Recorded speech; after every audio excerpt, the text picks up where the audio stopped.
പ്രതിപക്ഷ എതിർപ്പിനെ തുടർന്ന് വനിതാ സംവരണ നിയമ ഭരണഘടനാ ഭേദഗതി ബിൽ ലോക്സഭയിൽ പാസായില്ല. വോട്ടെടുപ്പിൽ 2/3 ഭൂരിപക്ഷം നേടാൻ സാധിച്ചില്ല. ലോക്സഭയിലെ ആകെയുള്ള 528 അംഗങ്ങളിൽ 298 അംഗങ്ങൾ ബില്ലിനെ അനുകൂലിച്ച് വോട്ട് ചെയ്തു. 230 പേർ എതിർത്ത് വോട്ട് രേഖപ്പെടുത്തി. ബിൽ പാസാകാത്തതോടെ പ്രതിപക്ഷത്തിനെതിരെ ഭരണപക്ഷ എംഎൽഎമാർ സഭയിൽ പ്രതിഷേധിച്ചു.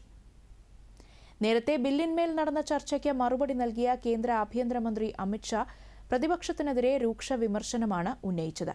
പ്രതിപക്ഷത്തിന് സ്ത്രീവിരുദ്ധ മനോഭാവമാണെന്ന് അദ്ദേഹം കുറ്റപ്പെടുത്തി. मगर आज किंतु परंतु अगर मगर से कांग्रेस पार्टी पीछे हो रही है। मान्यवर, इसके मुझे 2 ही कारण दिख रहे हैं कि ये बिल नरेंद्र मोदी जी ला रहे हैं। अगर ये महिला आरक्षण होता है तो देश की माताओं बहनों में मोदी जी को यश मिलेगा। मान्यवर, मोदी जी ने बड़ा हृदय कर एडवर्टाइज देकर उनको यश देने का कह दिया। പുനർനിർണയത്തിൽ ദക്ഷിണേന്ത്യൻ സംസ്ഥാനങ്ങളുടെ പ്രാതിനിധ്യം കുറയുമെന്ന പ്രതിപക്ഷ ആരോപണം അടിസ്ഥാനരഹിതമാണെന്നും കേന്ദ്ര ആഭ്യന്തരമന്ത്രി വ്യക്തമാക്കി. വനിതാ സംവരണ ബില്ലിനെ അനുകൂലിക്കാത്ത പ്രതിപക്ഷത്തിനെതിരെ രൂക്ഷ വിമർശനവുമായി കേന്ദ്ര ആഭ്യന്തരമന്ത്രി അമിത് ഷാ. ബില്ലിനെ എതിർത്ത പ്രതിപക്ഷ നീക്കം അപലപനീയമാണെന്ന് അദ്ദേഹം സമൂഹമാധ്യമ പോസ്റ്റിൽ വ്യക്തമാക്കി. പ്രതിപക്ഷ നീക്കം മൂലം രാജ്യത്തെ സ്ത്രീകൾക്ക് അവരുടെ അർഹമായ അവകാശമാണ് നഷ്ടപ്പെടുന്നതെന്നും അമിത് ഷാ കുറ്റപ്പെടുത്തി. സ്ത്രീ സംവരണത്തിനെതിരായ പ്രതിപക്ഷ നീക്കം ഇതാദ്യമായിട്ടല്ലെന്നും രാജ്യത്തോടും സ്ത്രീകളോടുമുള്ള അവരുടെ മനോഭാവമാണ് ഇത് വ്യക്തമാക്കുന്നതെന്നും അദ്ദേഹം പറഞ്ഞു. രാജ്യത്തെ സ്ത്രീ ശക്തിയെ അപമാനിച്ച പ്രതിപക്ഷ നടപടി 2029 ലോക്സഭാ തെരഞ്ഞെടുപ്പിൽ മാത്രമല്ല എല്ലാ തലത്തിലും സ്ത്രീകളുടെ ശക്തമായ പ്രതിഷേധത്തിന് ഇടയാക്കുമെന്നും അമിത് ഷാ കൂട്ടിച്ചേർത്തു. ലോക്സഭയിൽ വനിതാ സംവരണ ഭേദഗതി ബിൽ പരാജയത്തെ ആഘോഷിച്ച കോൺഗ്രസ് നേതാക്കളെ വിമർശിച്ച് കേന്ദ്രമന്ത്രി കിരൺ റിജിജു. സ്ത്രീകൾക്ക് സംവരണം നൽകാനുള്ള അവസരം പ്രതിപക്ഷം നഷ്ടപ്പെടുത്തിയതായും ബില്ലിനോടുള്ള നിസ്സഹകരണത്തിലൂടെ കോൺഗ്രസും സഖ്യകക്ഷികളും സ്ത്രീവിരുദ്ധരാണെന്ന് സ്ഥാപിച്ചു കഴിഞ്ഞതായും കിരൺ റിജിജു ആരോപിച്ചു.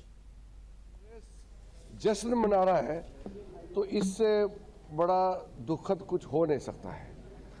महिलाओं का अधिकार और लोकसभा विधानसभाओं में महिलाओं को जगह देने के लिए इतना ऐतिहासिक महत्वपूर्ण विधेयक को अगर पारित नहीं होने दिया और उसमें जश्न मना रहे कांग्रेस ഇന്ത്യയിലെ സ്ത്രീകൾക്ക് നൽകേണ്ട അവകാശങ്ങൾ നൽകാത്തതിൽ കോൺഗ്രസ് ആഘോഷിക്കുകയാണെങ്കിൽ ഇതിലും ദാരുണമായ മറ്റൊന്നില്ലെന്നും അദ്ദേഹം പറഞ്ഞു.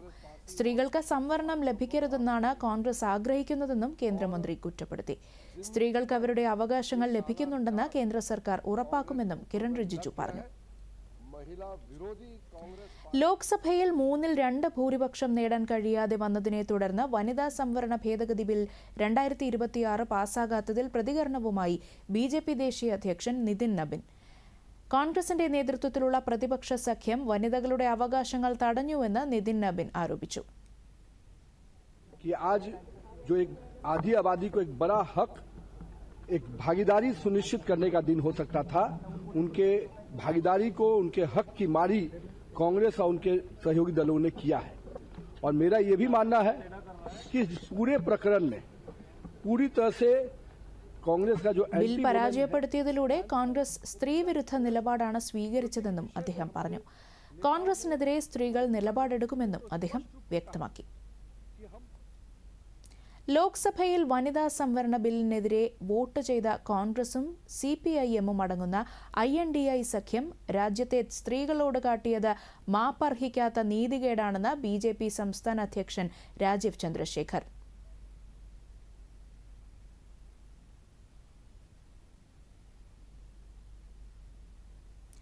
INDI സഖ്യം സ്ത്രീകൾക്ക് എതിരാണെന്ന് BJP ആരോപണം പ്രവൃത്തിയിലൂടെ അവർ തന്നെ ശരിവെച്ചെന്നും അദ്ദേഹം കുറ്റപ്പെടുത്തി. ബില്ലിനെ എതിർത്തുകൊണ്ട് INDI സഖ്യത്തിന്റെ നേതാക്കന്മാർ നടത്തിയ പ്രസംഗങ്ങളും പ്രസ്താവനകളും വനിതാ സംവരണത്തോടും സ്ത്രീകളോടുമുള്ള അവരുടെ വിഷലിപ്തമായ നിലപാട് വ്യക്തമാക്കുന്നതാണ്. രാജ്യത്തെ മുഴുവൻ സ്ത്രീകളും INDI സഖ്യത്തിന് മാപ്പ് നൽകില്ലെന്നും BJP സംസ്ഥാന അധ്യക്ഷൻ രാജീവ് ചന്ദ്രശേഖർ പ്രസ്താവനയിൽ പറഞ്ഞു.